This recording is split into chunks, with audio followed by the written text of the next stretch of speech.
February 27th. It's approximately been 384 days since I first was banished to the moon. I've been going on and on through this cruel, unbearable reality until today. I finally see a light of hope.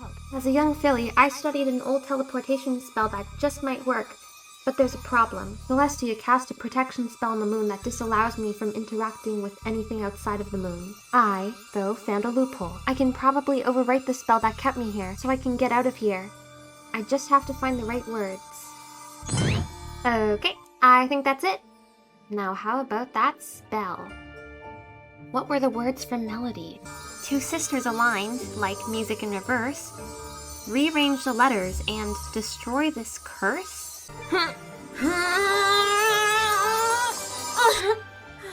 It didn't work. It's no use. I can't do this. Dumb rocks! Dumb moon! I hate this!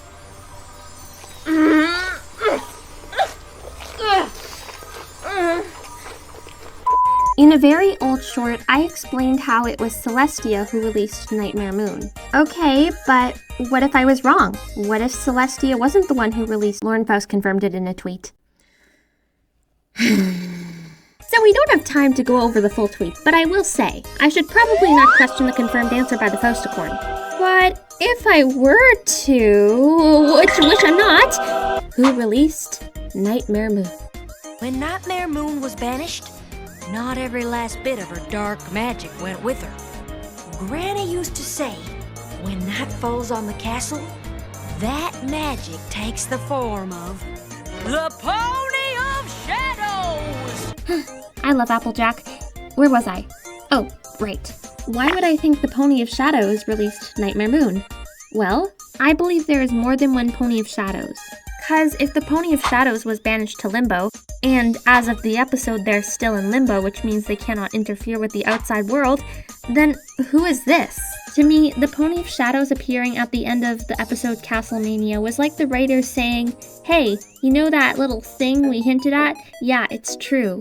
So essentially what Applejack is saying is the Pony of Shadows is made up of dark magic left over from Nightmare Moon. So wouldn't this technically mean that the Pony of Shadows lives in Nightmare Moon? I'd say so. And we get an example of this in the first part of Shadowplay. Listen closely. But we shall leave behind a seed, in hopes that one day it will grow into a force to stand against the darkness for all time. The seed will grow into a force to stand against the darkness for all time. Now, maybe they could just be referring to the Pony of Shadows, but the Tree of Harmony protects everything around it. As we know, the Tree of Harmony stood against more than just the Pony of Shadows. It stood against FIM's most threatening villains. One of which being Nightmare Moon, Celestia's sister. This leads me to believe that all the powerful villains the Tree of Harmony faced off against are all referred to as the Darkness. If this is the case, perhaps the Pony of Shadows is the concept of darkness itself, the concept of dark magic. And as far as intentions go, why wouldn't the Pony of Shadows want to bail out their partner in crime, Nightmare Moon? Making the connection between Luna and Stygian, they both have very vulnerable parts of them where they feel like they've been overshadowed. It is possible that the Pony of Shadows feeds on this vulnerability. Because the Pony of Shadows is inside of Nightmare Moon, it would definitely know her best and know that she'd want to escape. Why did it take so long for the Pony of Shadows to make its move? We'll get to that in a bit, but for now, we need to figure out if the story Granny Smith told Applejack is even true. How would Granny Smith even know this happened? Would she hear it from the news? Or Celestia herself?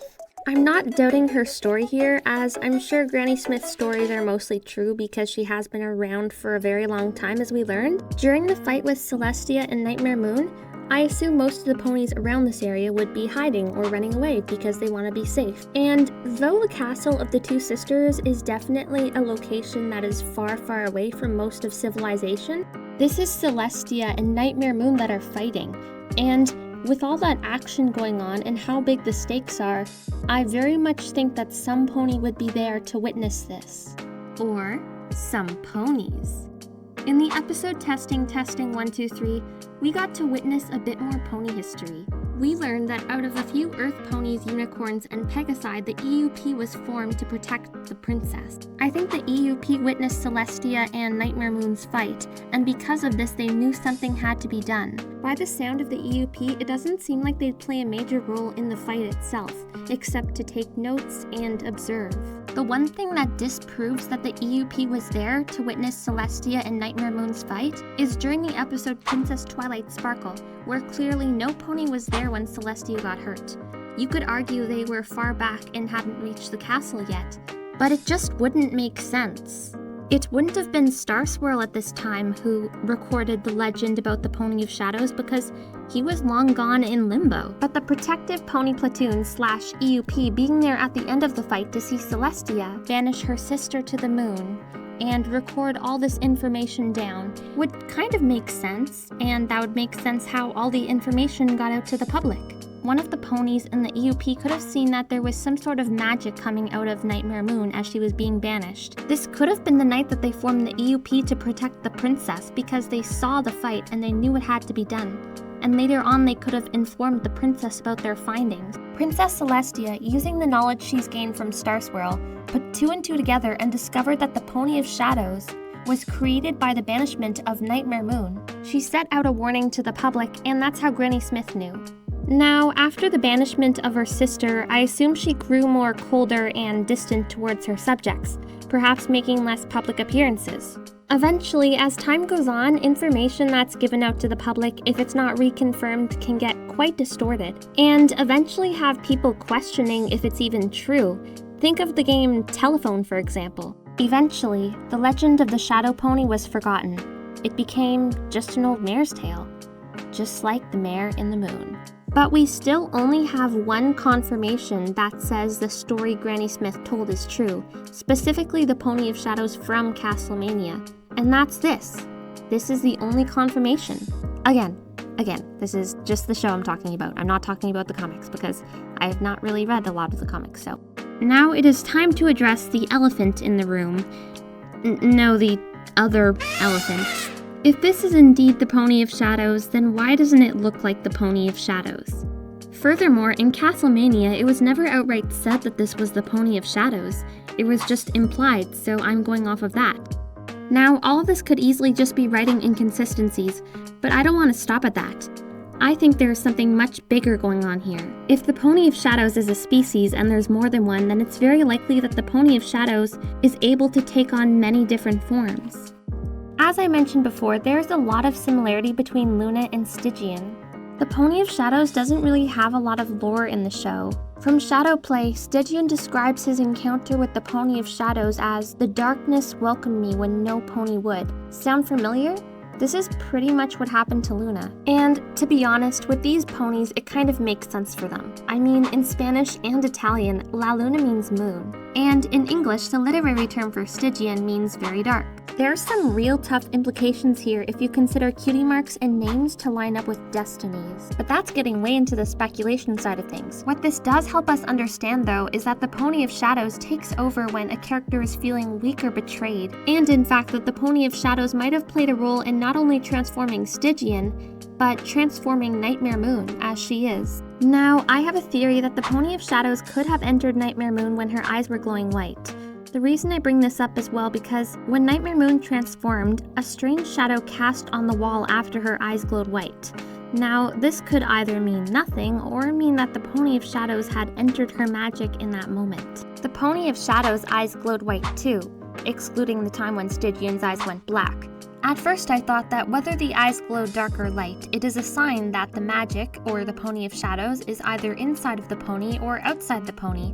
However, I realize now that isn't really the case. What I know is that glowing eyes aren't really an uncommon thing in My Little Pony. In fact, they happen quite frequently. So what it probably means when the eyes glow is just that that character is overpowered. To conclude, I think of the Pony of Shadows and Nightmare Moon in one, in a sense. Like the Pony of Shadows made Nightmare Moon what she is. If you want proof, just remember Castlemania, where we found the Pony of Shadows was lurking around Celestia and Luna's old castle. I mean, this is where Nightmare Moon had transformed, and where Celestia and Luna had formed many of their memories. Intention-wise, it would make a lot of sense for the Pony of Shadows to release Nightmare Moon from her banishment. And now for the long-awaited question. In Twilight's book, it said that on the longest day of the 1000th year, the stars will aid in her escape. If this was referring to the Pony of Shadows, then why did it take so long? At first, I thought this had to do something with Twilight and her friends, as this was the day they united and discovered the elements of harmony. But maybe this had nothing to do with Twilight, and everything to do with Celestia. Now, take this with a grain of salt, but I believe that Celestia and Luna were disconnected to the elements of harmony the moment that the main six were connected to them, which I suppose could have been the Summer Sun celebration. And we learn they're no longer connected in this scene. I thought the spell we cast would keep them contained forever. But since Luna and I are no longer connected to the elements, the spell has been broken. On that day, Luna/Nightmare Moon would have definitely felt a disconnection too. This not only explains why the Pony of Shadows waited so long, but also explains why the princesses were weaker than they were said to be. The Pony of Shadows/Nightmare Moon must have waited until Celestia was disconnected from the elements and felt weaker. However, I'm still not able to connect how the Pony of Shadows would exactly release Nightmare Moon through the stars. That part still doesn't really make sense to me. But I'd love to know what you guys think. Do you guys think the Pony of Shadows released Nightmare Moon? Was it some pony else? Or do you think good old Trollestia is up to her antics again? Either way, I'd love to hear your thoughts. Bye!